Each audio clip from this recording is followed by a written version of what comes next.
Telugu medium పెట్టారు. ఓహో ఆహా, తెలుగు మీడియం పెట్టారని సంఖ్యలు గుర్తుకున్నాం, సంఖ్యలు ఎగరేస్తాం. బిఏలు, బీకాంలు, ఎంకాంలు, ఎంఎస్సీలు పాస్ అయిపోయాం. కాలేజీల నుండి, యూనివర్సిటీల నుండి బయటకు వచ్చిన తర్వాత మాకు ఉద్యోగాలు వస్తాయని సంబరపడిపోయాం. కానీ ఏమైంది? ఇంటర్నేషనల్ లింక్ లాంగ్వేజ్ ఇంగ్లీష్ లో ఉండడం వల్ల ప్రశ్న పత్రాలు మా అందరికి ఇంగ్లీష్ లో కమాండ్ లేకపోవడం వల్ల మేమందరం ఫెయిల్ అయ్యాం.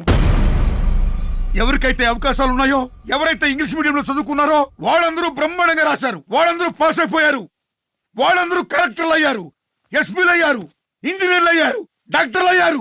మహాద్భుతంగా బ్రహ్మాండంగా ఉద్యోగాలు సంపాదించి పైకొచ్చారు. కానీ మా పేద పిల్లలం ఎవరైతే తెలుగు మీడియంలో చదువుకున్నామో మేమేమయ్యాం?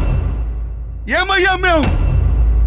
ప్యూన్లు, అటెండర్లు, గుమస్తాలు, ఇవి కాకుండా మన భారతదేశ సార్వభౌమాధికారిని కాపాడే జవాన్లు అయ్యాం, శాంతి భద్రతలు కాపాడే పోలీసులు అయ్యాం మేము.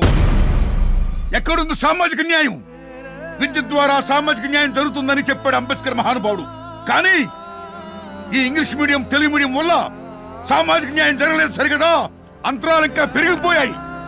ఇంగ్లీష్ అనుకున్న వాడు ఆకాశానికా, తెలుగు మీడియం వాడు అర్థ పదాలనికా? ఏందండి మీరు చెప్పేది?